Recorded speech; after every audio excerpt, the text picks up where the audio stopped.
Welcome students. पिछली class में हमने इकोनॉमिक ज्योग्राफी के जो ज्योग्राफी में स्थान है उसके बारे में और इकोनॉमिक ज्योग्राफी की जो क्या मीनिंग है, क्या डेफिनेशन है, उसके बारे में पढ़ा। आज मैं आप लोगों के बीच में इकोनॉमिक ज्योग्राफी का जो स्कोप है, उसकी क्या स्कोप है और क्या सब्जेक्ट मैटर है, इसके बारे में मैं डिस्कस करना चाहूँगा। कौन कौन सी चीज़ें हैं जो इकोनॉमिक ज्योग्राफी के अंतर्गत आती है या किन किन चीज़ों का अध्ययन हम इकोनॉमिक ज्योग्राफी में करते हैं।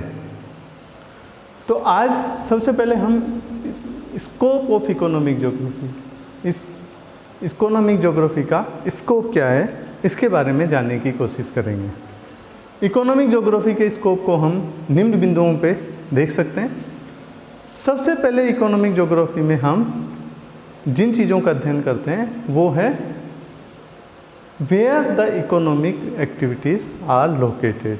जो भी आर्थिक गतिविधियाँ हैं, मानव द्वारा की जाने वाली आर्थिक गतिविधियाँ, वो कहाँ कहाँ स्थित है, कहाँ कहाँ लोकेटेड है।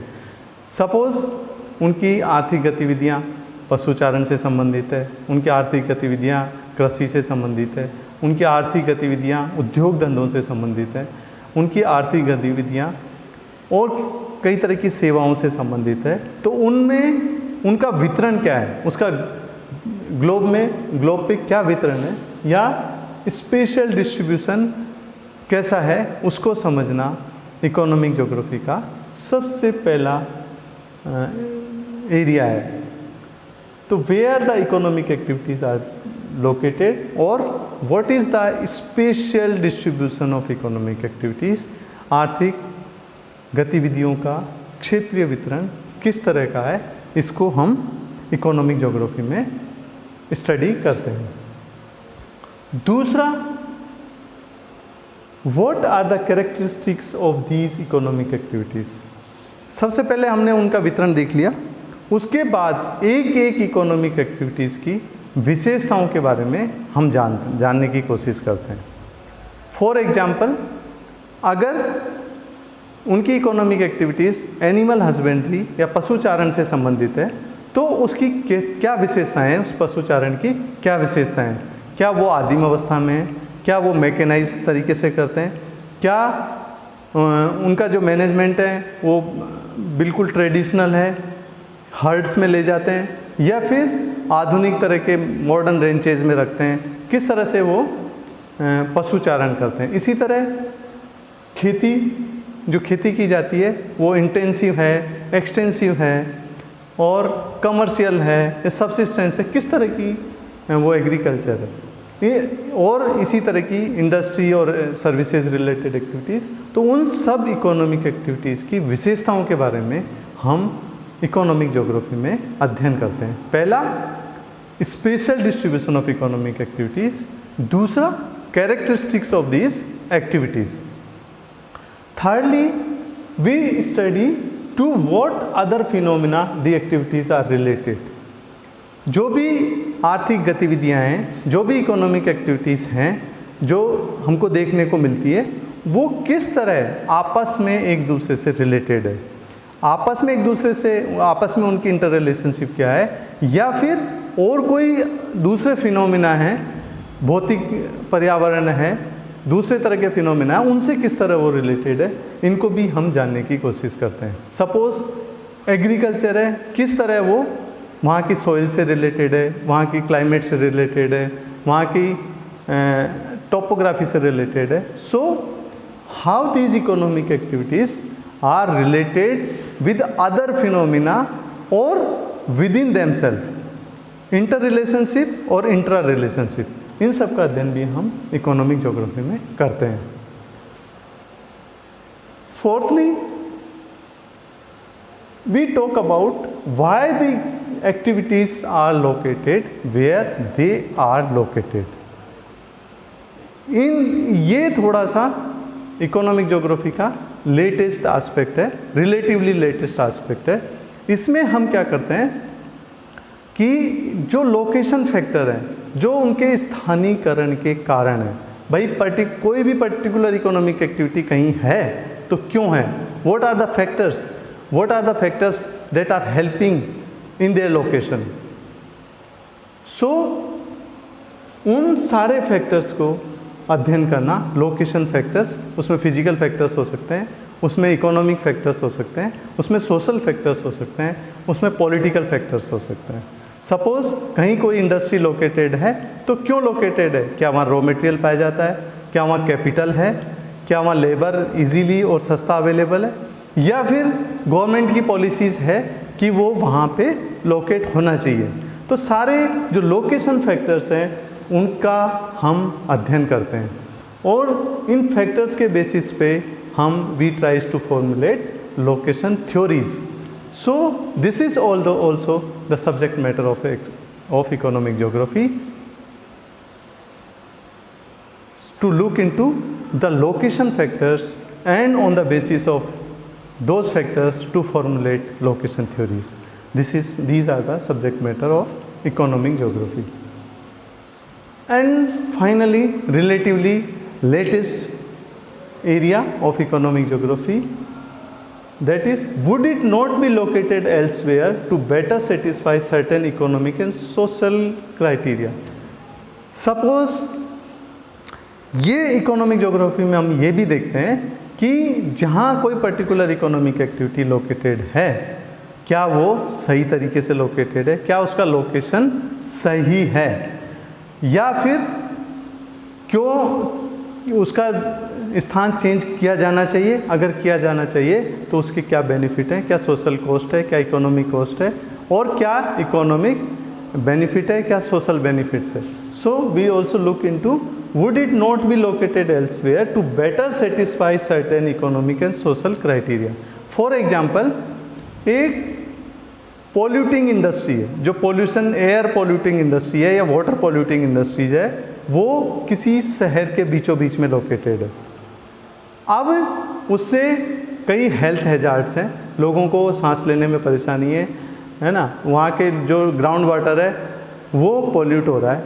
सो जो लार्जर इंटरेस्ट में क्या ऐसा नहीं बेनिफिशियल नहीं रहेगा कि उसको यहाँ से किसी दूसरी जगह शिफ्ट कर दिया जाए, शहर के बाहर कर दिया जाए शिफ्ट, है ना.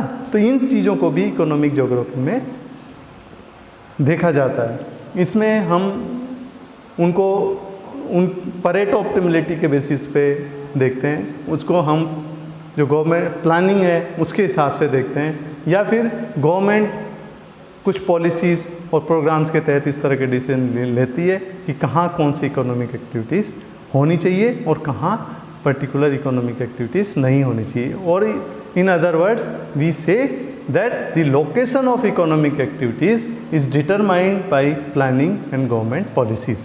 सो this is also the subject matter of economic geography. Again I would like to summarise the various scope points of the scope of economic geography. सबसे पहले to look into the spatial distribution of economic activities. Secondly, to look into the characteristics of all those economic activities. Thirdly, to look into the interrelationship and intra-relationship of all these economic activities. कैसे वो एक दूसरे से संबंधित है, कैसे interlinked है, and on the basis, and after that to look into the location factors of those economic activities, and on the basis of the spatial distribution, on the basis of the characteristics, and on the basis of these locational factors to formulate the theories of location of economic activities, whether they are industries, they are agriculture location theories, industrial location theories, trade theories, and all those things. And finally, the planning and government policy factors to better serve the interest of the society. So we also look into the planning and government policies which are related with the location of economic activities. On the basis of all these things, the place of economic geography, then we discussed the meaning and definitions of economic geography, then we looked into the scope of the economic geography, we can clearly identify the subject matter of economic geography under the following heads. If we look at the subject matter of economic geography or economic and resource geography, we will say that in economic and resource geography, we study in detail the resources, the definition of resources, the spatial distribution of resources, the resource exploitation, the conservation of resources, and finally we reach up to the sustainable use of resources. So this may be a separate branch of economic geography or sub branch of economic geography, that is resources. Secondly, we study the agriculture, which includes animal husbandry as well. So the spatial distribution of agricultural activities, the locational factors of agriculture, the theories of agriculture location, the production, productivity and sustainability of agriculture, all these things we study, because agriculture is still a major economic activity all over the world. After that, the study of industries, types of industries, classification of industries and role of industries and location factors of industries, industrial policies, industrial planning, all these things we study under the head of economic geography. Then we study services, various services, mainly transport, banking, trade, all these are the services sector which we study. Related with services, we study transport networks available in the world, road transport, water transport, air transport, their network, their problems and policies, all these things we study under economic geography. And last but not least, we also study the planning related with the location of economic activities and also the development of overall development of the areas and the causes of underdevelopment, the factors that are responsible for development, all we study under the head of economic geography. So till now, I hope that I am able to make you understand a few things. First, the place of economic geography in geography, in the subject of geography. Secondly, the meaning and definition of economic geography. Thirdly, the scope of the subject of economic geography. And finally, the subject matter of economic geography. Thank you, students. Thank you.